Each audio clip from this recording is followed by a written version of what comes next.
Baik, kita lanjutkan kembali ya.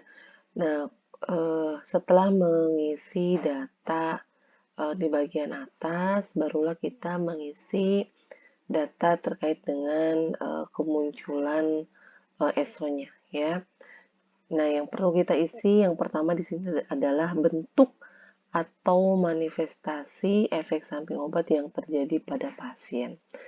Pada bagian ini diisi tentang ESO yang dikeluhkan atau dialami pasien setelah menggunakan obat yang dicurigai.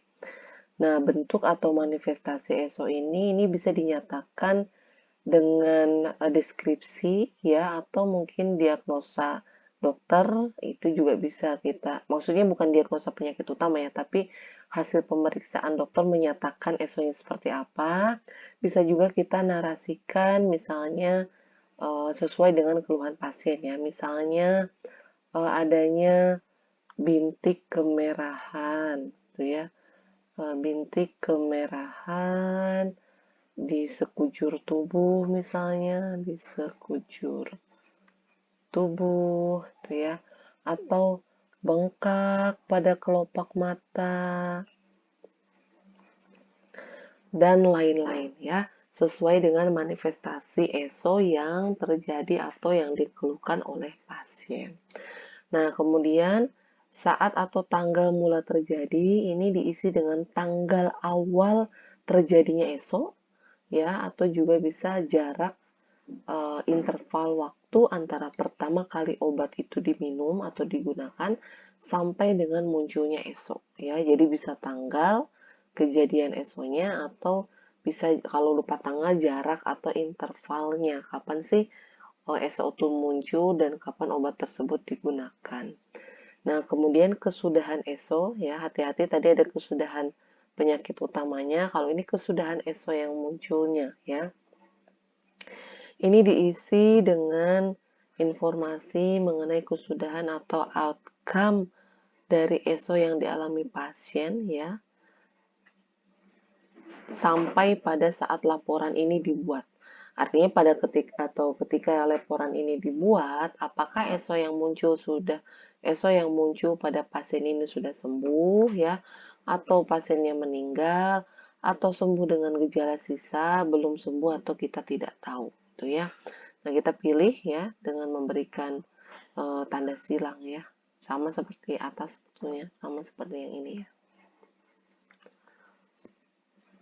Oke, kemudian, nah ini riwayat ESO yang pernah dialami, diisi informasi tentang riwayat atau pengalaman ESO yang pernah terjadi pada pasien di masa lalu, ya.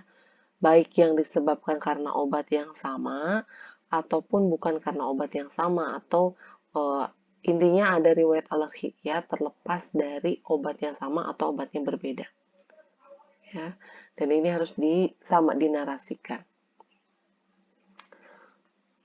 Oke, baik. Nah, selanjutnya kita masuk ke data obat ya. Semua obat yang digunakan oleh pasien ya, kita catat baik obat yang resep, artinya yang diresepkan dokter, atau obat yang memang dikonsumsi sendiri oleh pasien ya, tanpa sepengetahuan tenaga kesehatan, baik dokter, apoteker misalnya ya. Jadi semua obat yang memang digunakan pasien, baik obat yang diresepkan maupun non-resep, misalnya obat bebas, bebas terbatas, bahkan sampai dengan herbal, kita catat semuanya ya. Kalau itu nama brand, kita tulis brandnya ya. Kalau itu ada brand, kemudian nama generiknya ya, kemudian pabrik ya, pabrik yang membuat obat tersebut dikeluarkan oleh pabrik apa gitu atau oleh pabrik siapa gitu ya. Kita catat semuanya. Nah, atau IF ini industri farmasi ya, pabrik atau eh, industri farmasi. Tapi kalau obatnya generik ya langsung saja dituliskan generiknya ya, tidak usah dicari nama dagang ya nggak usah ya. Kecuali nama dagang, nah ini eh, dituliskan nama dagang, misalnya Sanmol, kita tahu isinya apa Sanmol? Paracetamol ya, tinggal dikeluarkan oleh pabrik atau industri farmasi. IF ini industri farmasi siapa. Kemudian bentuk sediaannya, ditulis bentuk sediaannya, tablet kah, kapsul kah gitu ya, atau sirup, suspensi, injeksi, dan lain-lain. Kita tulis nomor batch, kita juga isikan ya, nomor batchnya kita isikan, pasti di setiap obat ada nomor batch. Nah, kemudian beri tanda silang untuk obat yang kita curigai.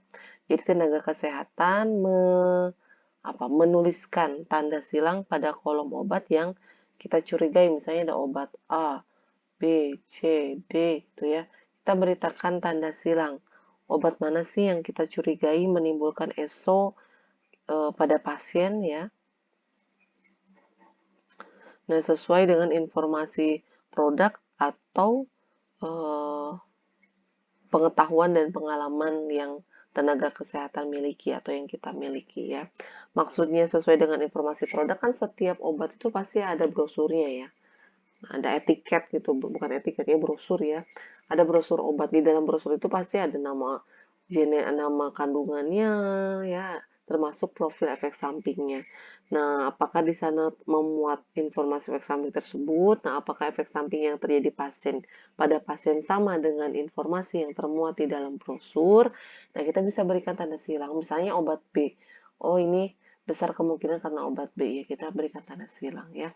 Atau bisa juga berdasarkan pengetahuan kita ya, kita mencari dari sumber literatur, dari laporan efek samping ya, bisa juga karena pengalaman kita selama bekerja, misalnya dulu juga ada pasien yang mengeluhkan gejala yang sama, kebetulan juga mengkonsumsi obat yang sama, bisa juga menjadi dasar untuk kita menentukan obat yang kita curigai yang menimbulkan efek samping pada pasien.